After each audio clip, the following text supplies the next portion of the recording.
باش تماشاوان گلکیجا کورد چپ کد د ناوا روشان های عراق دا د ناوا وان آلوزی گرجین کن های عراق و گرتی پشتی گرتنا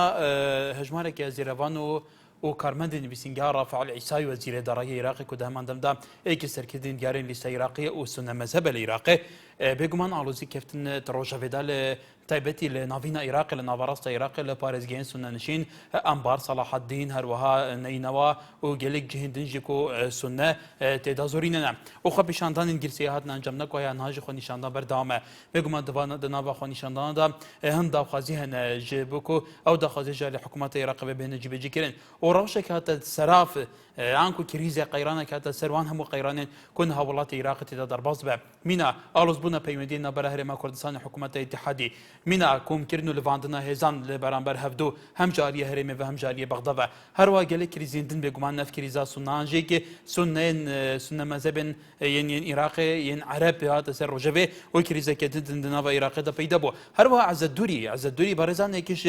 سركدن حزب بحثها الوشي وكو هند بينن افاد داوود دركت ناويه كل كنال عربيه دركتبو و داخل كربوكو بهمو اويك برسينجي في سياسه مالكي بيت جرين وكود بيجه كو مالكي جيب جكار اجنداي ولاتك دركيه برنامج بجكل العراقي ايك شوان برنامج پاروكرنو دا باشكنا عراقي هر واحد بيجي كي هر دز دريجه بو سرجل كل بيت كرين وديما برسبكاتون تبع هر واحد رد فعل جابو بيقوم مقتضى صدر قوتي اف لدوانا عز الدوري دروس كنا فتنه طائفيه العراق هر واحد بيجي كو اجر حكومه العراق نكاره او دكارن او اركيوان كو عز الدوري بكو جنو جناب بن ولا برزان كرت لساده تشيب قال العراق براي و لناو او كيشما او روشوا او الوزي جرجاني كستاتو تروجبا وكو لسر شاشه بين او خو بيشاندن زوراني كلا باريزغاو و ناوچا سنن نشينكان عربي سنن نشينكان هذا تروجبا دويوي ك بشكل باسوان و کارمند نویسنگر رافع العیساوی وزیر دارای عراق للان هزامنیه کان دزگیر کران که بگمان رافع العیساوی که کلا سرکده دیارکانی لیستی عراقیه و لهمان کاده سنه مذهبی جا بگمان لمحافظه انبار لتکریت لموصل لگلی ناوشیتر خو پیشاندانی برفره انجام دره و خو پیشاندان کان روش بروش فراوانتر ابن لیس هذا لو جماعه کرد چیپ کا برای و زور جر ایانوت کرد ناو بجیوانی کی سرکه بو پیکنانی هر دو پیکات عراق شیعه و سنه که بگمان او شرکت که هر دو پیکات نزدیکی یک بنا و پیک و اتوان اجندای که باش یعنی بدجاتی کردنی کرد لیس هذا کرد پیوسته لم روشه حساسه دا چیپ کا آیا ناو بجیوان به یاری کرکی زیرکی ساحکه به ایهان خوی دور بگه بزانی روشکی چی لید ایوی جادی کردستانی سرنجی ایوی خلکی کردستان لسر اما چیه پیوسته که زور جار ایوی گلی لسر کرداتی کرده کن لوی که لو روشی لعراق نیتوانی و ورق زختکانی خوی وکو پیوز بکار بینه او روشی اسادو تا آراوه او ناکو کیانه بتابتی لبینی لیست عراقی و دولت یاسایه که لدواین یکی که لراوشکارکانی نوری مالکی علی موسوی علیه لدور امرو جانی دهاتو دا نوری مالکی هین پیشنیاری که حتی بردم جگیری سروکمار به حال وشاندنه و حکومت و پارلمان ام روشیت تارا و بتابتی لیدوانه که از دوری ایوه چون الله سنگینن من لخدمتی سرنجی و دمسته یکم پیوندی برزن لاولی رو فرمو بله کای برزن فرمو کاتتان باش سرچاوم دەستخۆشی تەوەرەکەتان لێکەم دەستخۆش تەوەرەتان لێکەم وڵی بەڕاستی ئەو جارە پێویستە کورد بە شێوەیەکی عاقلانە و بە شێوەیەکی دەوڵەماتیانە تەعامل کاتن نەوە وەکو جاران تەفاوزێک بکاتن لەگەڵ حکوومەتی مەرکەزیە تەفاوزی حزبی نەبێ با تەفاوزی ملی بێتن تەفاوزی ملەتی کورد بێتن دوای وەی ئەم جارەیان بە وەکو جارەکانی تر کورد خۆی نەکا بە سەری ڕەمح و ببێ بە ناو بژیوان با هەندێک لە دەستکەوتەکانی کە پێویستە بۆ کورد بەجێبینێتن بەڵام بە شێوەیەکی زەمانەت و نووسراو نەکوەکو سەفەری وەکو جاران تاکو ئێستا کە من باوەڕم وایە چار لاپەڕەی نووسراو نییە لە بینی هەرێمی کوردستان و لە بینی حکوومەتی مەرکەزیە مەفروض ئەو شتانە بە زەمانەت بێتن دوای وەی تەفاوز لە ڕێگای وەفدێکی ملەتی کورد بێتن نەوەکم وەفدەکە وەفدی حزبی بێتن و ئەوانی کە بە ئەوەی خۆیانە هەڵی بە ڕاستپاردەی خۆیانە هەڵی بژێنێت تا ماوەیەک ئێستا کە کۆبوونەوەیەکی فراوان کە لە کوردستاندا بۆ دانانی وەفدی تەفاوز لەگەڵ حکوومەتی مەرکەزیە نازانم ئەوە زۆر سات بۆ هیچی نەڕوا ئەو شتە بەڕاستی خراپ بووە عەفوم بکەی بۆ ئەوەشدا دوێنێ کە برادێک ڕێگەڵ ڕێزم بۆ بۆ چوونەکەیدا گوتی ئێستا گوتی قەناتی NRT چەند کەسێکی هێز و زۆر پەیوەندیەکەن ئەوە تا من ئەوە کەس کە پەیوەندیم کردووە پێش ئەوەی بەرنامەکە داری وا هەیە 200 جار دەڕەسم لێداوە بۆ شمەر نەگیراوە ڕێزم بە بۆچوونی ئەو برادرە تاکو ئێستا کە قەناتی NRT پەیوەندی بخۆیەوە بە کەس نەکردێ بەڵام ئێمە وەکو بڵێن هاوڕێی دائیمین و پەیوەندی پێواکەین بە هەموو خۆشحاڵ بەڵێ کاک بارتان بەڵێ سپاس بۆ تۆ ئەو کەسەی ئەو بچوونەی هەبوو بابێت تەشریف بێنێ ئێمە خزمەتێکیان ڕۆژێ بچێتە کۆنتڕۆل دانیشێ ئەگەر برادرانی ئێمە یەک پەیوەندی خۆیان لە لای خۆیانەوە وەرگرت یان یەک پەیوەندیان قەتێکێتا و پەیوەندی وەرنەگرێت ئەو کاتە فعلا دێن مەوێرەوە با ئەو پەرگلەی خۆی بکەوە ئێمە تەحملی مەسئولاتی شەکەین و هەر شتێک بکە خینە سەرسەرمان بەرنامەی ئێوەیە بەڕێزان ئێمە لە خزمەت ئێوە داین باوکی سەروەت لەو لێرەوە فەرموو بەڵێ ئەو کاتۆ باش سەرچاوم بەڵێ دەستخۆشی تەوەرەکە لێتم زۆر سپاس فەرموو بەڵێ تەوەرە زۆر زۆرجانە بەڕاستی بەڕای من بەڵێ بە نسبەتەوە کورد لێرەدا شتێک باگی کەتم کە ئەو عەرەبانەی کە لە ناو شاری خۆدێردایە بە هیچ شوێک دەستکاری کورد دەستکاری عەرەبەکانی شاری هەولێر دەکەن لەبەرەوەی لێرەش لا قەومێتن جۆن لێرەدایە مالکی خۆی هەیە تاکو بەرانگارێک کوز ببیتەوە باوکی سەروەت شتێک گەمەخو پێیانێرێک کە لە بنی زیاد بازم چ کەلارێک بوو لەگەڕ بۆ کەناڵە لێدا بوو چ بێ سەرکردنی رووسیا بۆی شێر نەخرێتە سەر بەڵام ڕاز ناکە بە هەموو شەشی لەسەر خۆیکی لەبەرەوەی کە دیارێ کولی لە عارف بدەن یاخود دیارێ دەستێکی کولی بخەرە بەر ئەوەی خۆیان بەڵێ سپاس تارق لە زاخۆ کەرەمکە الو مرحبا سەرچاوا بەڵێ کای تارق تەلەڤیزیۆنەخوا کێم کە دا ئەس باشتر گۆداریەتە بگەم کەرەمکە باشە زۆر سپاس کەرەمکە والله ئەوە منیش پرسیار هەیە بەڵێ لەناو پرسیارێکە ئەو خەلکیمە خەلکی کوردستان هەندە تەوەت دەی کودن عنی سەبەبەکە چیە تەوەت دەی کودن ئەمژی هەروەکی دەوڵەتی دیکێت دەوەی کورد بزانین عنی ئەو دەوڵەتی دیکێت دەوێت ئەم ئیمتیحانی لێ بگرین ئەم دەبێژین ئەن ئەو حزبە هۆبیت و ئەن ئەو فلان کەسەوە پرسەکەی بەرنامەکە بەرنامەیەکی زۆری جوانە زۆر بەرنامەیەکی پێشکەشە باز دەخوازێت کە هەر کەسێکی تەلەفۆنێت کرد بوو بەرنامەجێتە بلا ئوسلوبێکی جوان عنی نەبەحسی چ قانونا چ حزبە ما تەنها نۆرکە گرێبەستێکە پێ پای عنی مە چ هەیە ئەوە ماڵێکیە دەبێت ئەم بزانین کە ماڵێکی چ بوو مەکۆتە تێدا بەڵێ کاک تارق بێگومانە بە بەرنامەوەیە ئەم نەشین بڕیارێ بدەین کە خەڵێک چاوەکی خەڵک کەیفە ماوەخفنێ بکات خەڵکی ئازادە چاوەخفنێ دیکە لە ئەمژی داخوازیکەین ئەڤە سەکوویەکی ئازادە مینبەرێکە بۆ هەمیا هەموو ئەفکار هەموو نەڕینان لێ ئەم داخوازی دیکە ناو کەسێ تەشیرێ بکاتەوە کەسێ حاژەیوە ئاخفنێ نەشرین بکات وێرە جهێوی نینە بەلا پەیوەندیە وی بەرنامەی نەکات بخۆ بچیت گەلوان کەسا بیتە گۆداریان کەژبەر و وێرە ئەو ڕێپێنەداینە بەسەندە ئیجارە دەستێمە دەرکەوێت کۆنتڕۆلێ سوتفەکە برایکات محتەرەما خۆف دەدیت یەکسەر ئافنەکە نەخۆشی گوت یا نەشەژەی تەرەمجی دەخوازە لێ برینێتکەین ژە دووبارە بوون ئەوان دیاردان کوی نەخواستینە ئەو گەلێک ژە ئەسلوب و سیستەمی کارکردنەمەیە دوورە بورهان لە پێنجووینەوە فەرموو کای بورهان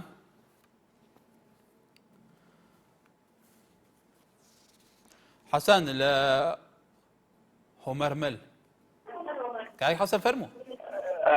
سەلامی خوا لە ئێوە و لە بینەرانی بەڕێزی کەناڵی NRT زۆر سپاس لە بەڕێستانیش بەسەکرا ئەو شوێنە بوومان وازفکە لە کێیە ئەو هۆمەرمەل لەبەرەوە هەربێل دێیەکە لە دەبەری گەرمیان لە 10 کیلۆ متر خۆراوای نەحەی سەرقڵاکە و دواسەر بە قەزای کفری بەڵێ خۆشحاڵی من شاڕوا بەداخوا دوێنێ زۆر هەوڵمدا لەبەرەوە بەرنامەکە کراوە بۆ هەنێش لە مێشما هەیە دەستخۆشی لەو بەڕێزانەکەم کە هەموو کات بەشداریەکەن لە ئەم بەرنامەیە بڵام گلەیشمەیە لەو کەسانەی بەڕاستی هەنێشت ئەوژێنن ینی بۆ وشارکردنەوە نیە بۆ هوژاندنە کە من وەکو ئامۆژگاریە ئەم تەلەڤیزیۆنێکی هەمومانە پێمان خۆشە هەموو پەیامەکانمان هەموو داخوازەکانمان بە شێوەیەکی علمی و زانستیانە بگەینە بینەران و لایەنی پەیوەندیدار سەبارەت بە تەوەرەکە من ئەڵێم کورد ئەگەر بیویستە هەیە شت بکە ئەیکرد شتی زۆر لەبەردەستا بوو بەداخۆ ئێمە لە جیاتی ئەو شتانە ئەنجامی بدەین ئێمە فڕۆکەوانەکەی هەڵەبجەمان ئازاد کرد تارق محەممەد ڕەمەزان کە دەستی سوورە بە خوێنی 5,000 گوڵاڵە سوورەی هەڵەبجە ئەمە گلەیە کە بەڕاستی من وەکو کوڕە ئەنفالێک زۆر ناڕەحاتم بەوە زۆر پێم ناخۆشە بەو شێوەیە. من مالکی ڕاستە ئەگەر بڵێ مالکی باشە وەکەوەی گڵاسێ زەهر بخۆمەوە ناڵێن باشە بڵێم با ئەوەشە بەدی بکەین کێ ئیمزای کرد بۆ لە سێدارەدانی تاوانباری گۆڕ بە گۆڕ سەدام حوسێنی دیکتاتۆر ئەوە مالکی بوو من لەیلا وەک کوڕانسالێک دەستخۆشی لێکم پێم خۆشە بەڵام نیگەرانشم لەو بەڵێن و کێشە و ململانە سیاسا کە بەرامبەر بنەتەوە کەمانێکە کورد من ئامۆژگارێکم بۆ قیادەی کورد بۆ سەرکردایەتی کورد بۆ دامەزراوەکان و ئیدارەکانی کورد و بۆ سەرۆکایەتی هەرێم و حکومەت و پەرلەمان بەداخەوە ئێوە بۆ ئەم هەموو خۆناغی جینۆسایتان لەبیر چوو بۆ ساڵح متڵەکەکەنە خاو براگەوری خۆدان لە ژوور خۆدان داێنن بۆ 4 کوڕە هەژاری سەید و ئەنفال قەد ڕۆژێ لە تەنشتی سەرۆکایەتی هەرێم و حکومەت دانەنشت لە تەنیشت مام جەلال دانەنشت لە تەنشت قیادەی سیاسی کاکنەوشێروان يعني پێمان خۆشە کاتێککە ئەو ڕوفاتانە تێتەوە ئەبوایە ئەوان بە هاتنەوەی ڕوفاتی 158 ڕۆڵەی گەرمیانی هەموو سیاسی دەسڵات و معارەزەوە حزوریان هەبوایە ئیشان لەوە بکردابیان لە کاتی هێنانەوەی ڕوفاتە مالکی ئەوێ ئەو خۆناغە دووبارە کاتەوە بەڵێ کای حەسەن بەڵێ کای حەسەن گرنگترین سەرنجەکان گەشتن داوای لەبوورینێکە لە بەرەو خەڵک زۆر لەسەر هێلا سوپاس پەیوەندیەکەت سیروان لە ڕانیە فەرموو ئەم کاتت باش سەرچاوم خۆشی لە بەرنامەکەتانەکەم بەڕاستی ئێوە هەستی نیشتیمانی کوردایەتی خۆتان نواندووە بۆ ئەو مەسەلەیە کە کورد لەو موقع سیاسەکانی ئێستا پێویستە لەگەڵ سیاسەکانی عێراق لە گفتوگۆدا بێت بە تایبەتی ئەو لایەنە سیاسانەی کە لە عێراق ڕەوین واتە سیاسەتەکانی جێ بە کورد نیە بۆیە ئەبێت کورد سیاستێکی میان ڕەو بەکاربێنێت و لەگەڵ حکومەتی بەخایە دابنشێت چارەنووس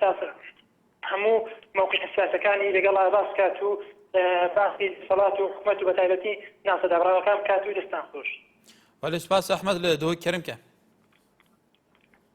کاک ئەحمەد کەرمکە جام باش باشتر سەبارەت بابەتی دوێ وەختی لە دوان کاودانادا دوێتن قیادەی کوردی پێک بە ئامادە باشی دەبێت ئامادە باشیە جواکی دەبێت جواکی دەبێت یا سیاسی دەبێت یا لەشکەری دەبێت ئەم وی تشتی بکەن وی تشتی دانوستاندنا بکەن پشتگیراوی چی بکەن بەرژەوەندیا ملەتێ کوردە یا بەرژەوەندیا سنوورێک ملەتێ کورد ئەوێت هاتن تعریفکردێ چون منطقە نینە دابڕای و داکۆکی نینە منطقە تعریفکردینە ئەم منطقە الله دێتن ئەم هشیار بن قیادە پێک بە هشیار بتن دوی تشتی بکرد ئەم نەرگەل وانی نەرگەڵوانی کی بێ شووناکی حد دژمنت مە نەفخودێ مەلەخۆدێ بەگاکە هەکار بەداخەوە عندك برادر صار يمكن 17 كسك النابتوان بيان بس الرئيس تقدير من بوكاك شرتيب او شرتيب بهلوانه كرد قهرمان وقت قلت منطقه بازينا وقصير نشي نابجه فعلا نابجه خبر دست وهالويسوي ماشكم بله کاک احمد سپاس بۆ سەرنجاتە بێگومان لەوی شاشەیدا بێگومان شاشە هەمیایە شاشە هەموو دەڤەرین کوردەیە هەموو شێوەزارایە شێوەزاری کرمانجە سەروی ناوەڕاستی بێگومان هەموو کورد تاکێکێ خودان ڕێز و هێژا و بەرکەتیە و دەناوە 5 ملیۆن کەساندا 5 ملیۆن کەساندا هەر هەندێک کەسی نووسانە مەرەسەنە بۆ سەرنجاتە سپاس هەندێرێن لە سەنگی سەرەوە فەرموو سینگی برا برای من خواه و کورد لوان روژا دا لفه مسئله دا دست یک بگرنه و ریزی لیک تر بگرنه و بو هنده کو ناکوککان لنیوان کردکان و کردکان عراق دا نروی داده و کو جبر کو کرد چند حزبک لنا و کردستان و دست یک بگرنه همو کردن برای یکن بو اف روژانان دست خوب بکنه نافک دا ریزی لیک تر بگرنه و زۆر سپاس بووە بەڵێ سپاس هەندێرێن لە سەرسینکێ باز بوارم سپاس پەیوەندیاتە مستەفا لە سۆڕانەوە فەرموو ئەو کاتت باش سەرچاوم من تێبینیم لەسەر ئەوە بەڕێز ئێستا مەسان ئێمەی کورد لە گەبگەڕێنەوە بۆ مێژوو سیرەکەین لە سەردەمی ئەو کاتی کە ئێمە گەڕێنەوە بۆ نیشینەکانە ئەوە ڕدیتەوە لە سیاست كان يعني واقعي سياسي سياستي كرد بحمار الشيء وبير كرنوي بيشاني بأوقاتها أو ركديت ولو أو ركديت ولا سياستي استانا كيكور لسردمي دروز شيء سفوي وبسماعها كلو سردم ده حبو لو کاک مستەفا دەنگی تۆ قاتعی تایە نازانم شەبەکە تاوانیە کێشە چییە شەبەکەم تەواو نییە قاتعی تایە ینی دەنگی تۆ باش نێت باڵێ فەرموو بەڵێ بەڵێ کاک مستەفا فەرموو ئێستا دەنگم باشە باشە فەرموو ئەو کاتێک کە مەسەڵەن ڕێکە دەیتەوە لە مێژووی نەتەوایەتی کورد بۆ سەردەمی سەردەمی ئەو میێرنشینەکانی خۆمان و سەردەمی ئیمپراتۆریەتی عوسمانی و سەردەمی ئیمپراتۆریەتی سەفەویە ئەگەر ئەوڕێکی ورد دەدەینەوە لە مێژوو سیاسەتی ئەو کاتی میێرنشینەکانە لەگەڵ ئەو سیاسەتی کە کاتی خۆی سەفەویەکانیانە بڵێن ئەو کاتی عوسمانیەکانە بەکاریان بردووە هەمان ئەو سیاسەتی ئێستانەکە هیچ کاتێکی بەسەردا نهاتوە چونکە سیاسەتی ئێستانەکە و سیاسەتی کاتیش نەیتوانی وە کورد ببێتە هێزی سێم لە نۆتەکەدا چونکە هەموو کاتێک کوردستان بۆتە ملمدار جەنگەکانی نێوان سنە مەذهەبوشی حەمەسەبەکان دەمی خۆشیدا بەڵام بەداخەوە هەتاکو ئێستانەکە قیادەی کوردی کە نەیتوانی بیتن گەشت لێ بدات بەڵێ کاک مستەفا سپاس بۆ سەرنجی تۆ ئەشاڵا و لە هەولێرە فەرموو کاشەڵا سەرچاوم کاتێ باش هەموو کاتێکیت کاشەڵا جێم لێتە فەرموو زۆر سپاس دەستخۆشی ئەم تەوەرەتان یەکەم بەڕاستی ئەم تەوەرە لە جێ خۆیەتی فەرموو زۆر سپاس لە ڕاستی تا ئەمەوێ باس لە مێژووی خۆمان بکەین مێژووی کورد بەبێت چاوەک بە مێژووی خۆمان دابەخشێنینەوە چونکە ئێمە ئەگەر چاو بە مێژووی خۆمان دابەخشێنەوە تووشی هیچ هەڵەیەک نابین چونکە مێژووی کورد زۆر بربەست و زۆر لەو هەڵانەمان دێنێتەوە بەر چاومان ئەبێ چاومان پێدا بەخشێنینەوە بۆ ئەوەی ئەو هەڵات دووبارە نەکەینەوە ئەگەر بێت و بگەڕێنەوە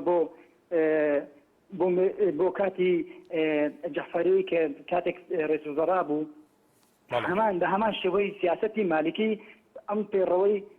پێڕە پرۆگرامەوی درێژە پێ ئەدا ئێستا کە ئێمە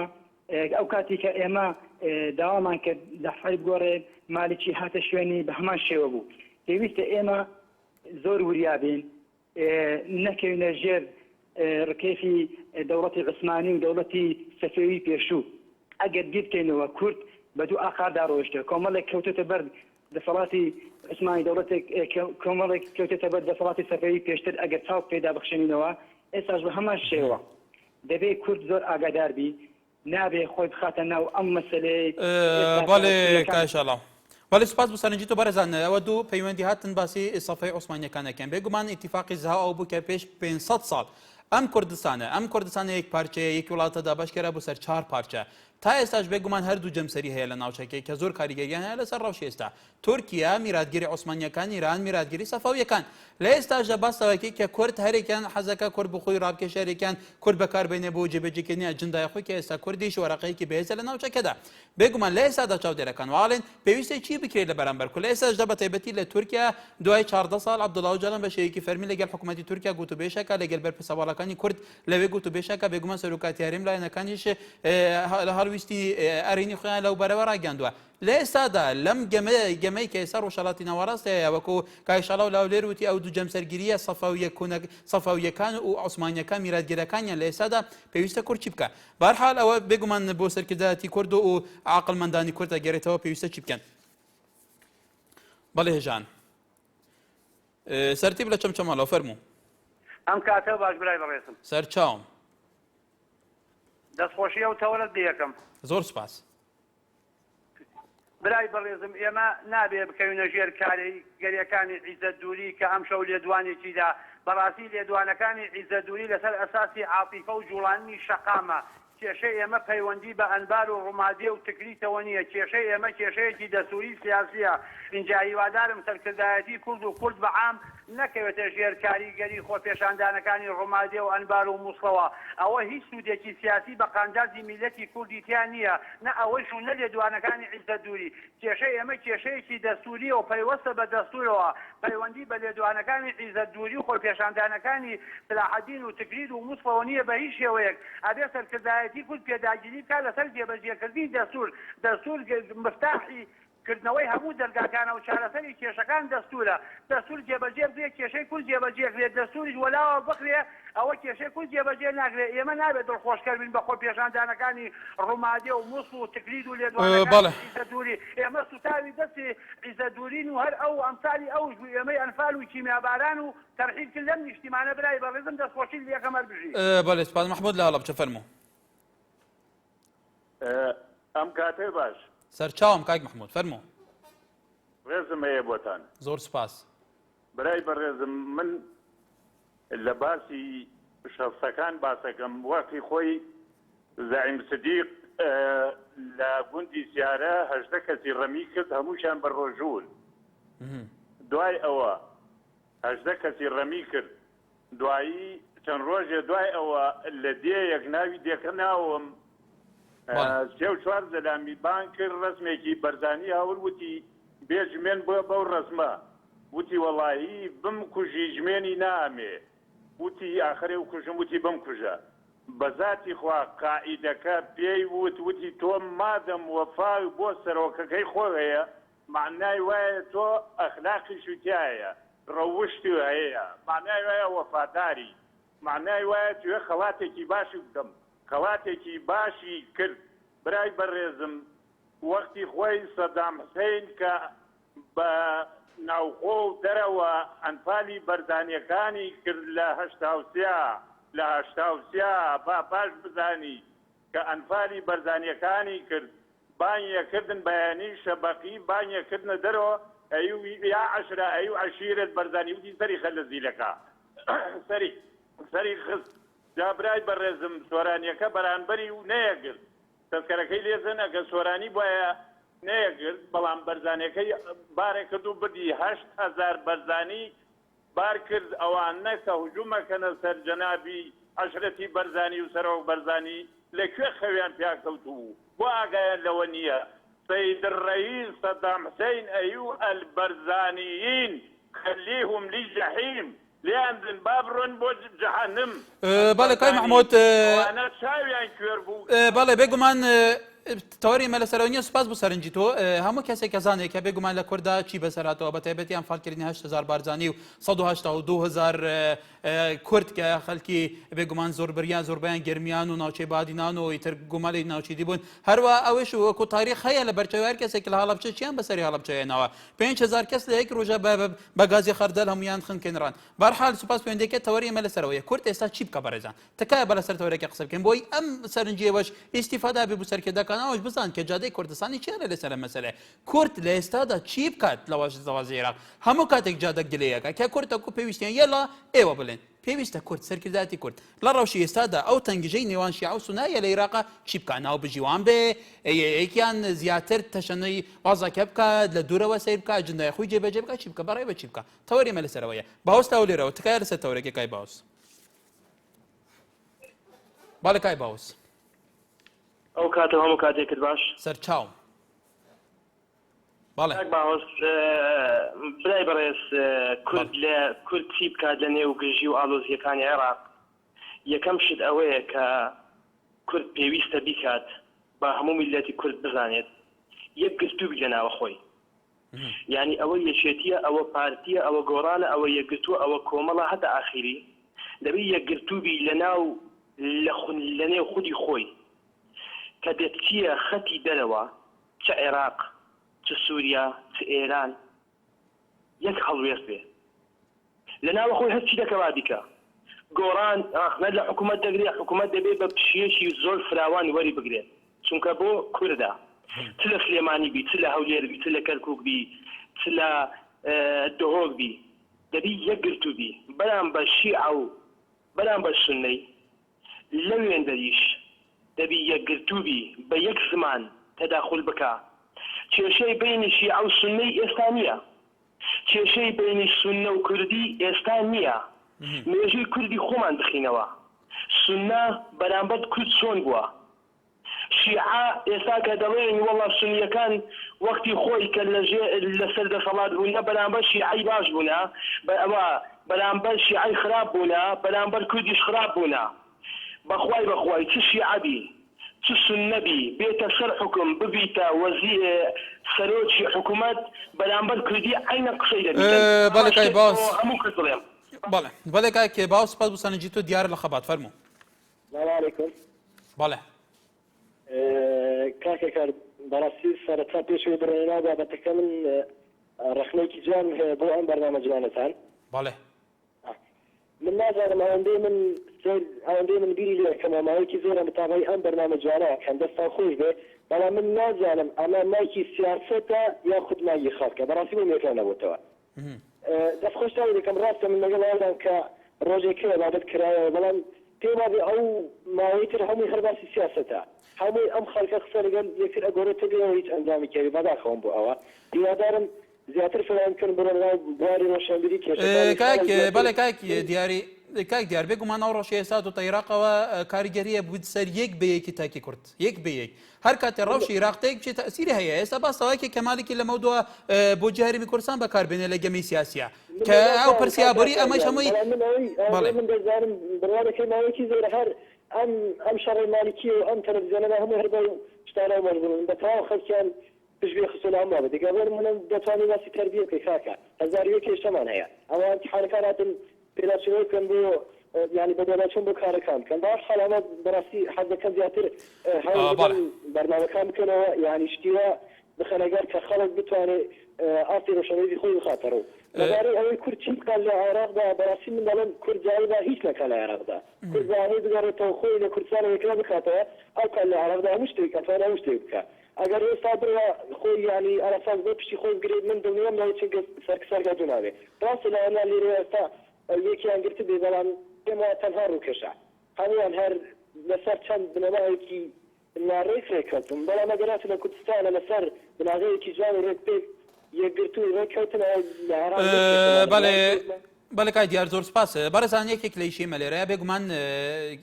ئەم سیاسەتی ئێستا لە ناوچەکە ئاگوزارێ ئەمە پەیوەستە بە ژیان و مەسیری ئەم گەلەیەوە پێویستە جادەی کوردستانی تێبگەهێنرێ پێویستە پێیان بڵێ کە سیاست کە لەم وڵاتەیە دەسەڵات چون تعاملەکە کە بێگومان تعاملکردنی دەسەڵات هەر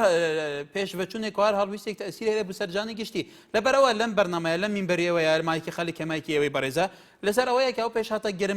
گرنگ و گەرم و گۆڕەکانی ڕۆژەوە پێویستە چی بکە کورد پێویستە چی بکە بێگومان ئەو ڕەوشە ئێستا عێراق کاریگەری زۆر هەیە لەسەر هەرێمی کوردستان کە لە ئێستا هەرێمی کوردستان بەشێکە لە عێراق بۆ هەرێمی کوردستان لە عێراقەوە دێت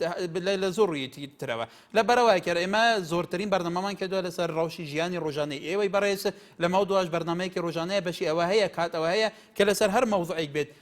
ئێمە قسە لەسەرکەین بە هەر بوارێکی ژیانی تایبەتیەوە بێ کاک دیار سوپاس بۆ سەرنجی بەڕێستانیش پێشەوە لە کەرکووی فەرموو ئەم کاتە باش کاکە باشین سەرچاوم کاک پێشەوە وەڵا قوربانگیان من بەڕاستی تەوەرێکی زۆر جوان و ڕێکخۆکە لە کاتی خۆیدا من بە عینی خۆم بە دوو خاڵ سێ خاڵ یەکەم دەبێت ئیمڕۆ قیادەی سیاسی کورد بەڕاستی شەڕە دەستور بکا بۆ ئەوەی لەم کاتەدا نابێت قیادەی سیاسی دوور بێ لە مەسەلەی کورد و ئەم مەسەلەی ئەمبار و سەلاح الدین و ئەم لاوەلا ئێمە خۆمان نەکەینەکەوە سووری بەرلەش کرد بەڕاستی ئێمە ڕاستە ئێستا ئەوانیش وەزعیان خراپە بەڵام ئێمە نابێت پارسەنگی سون نەبین لەم کاتە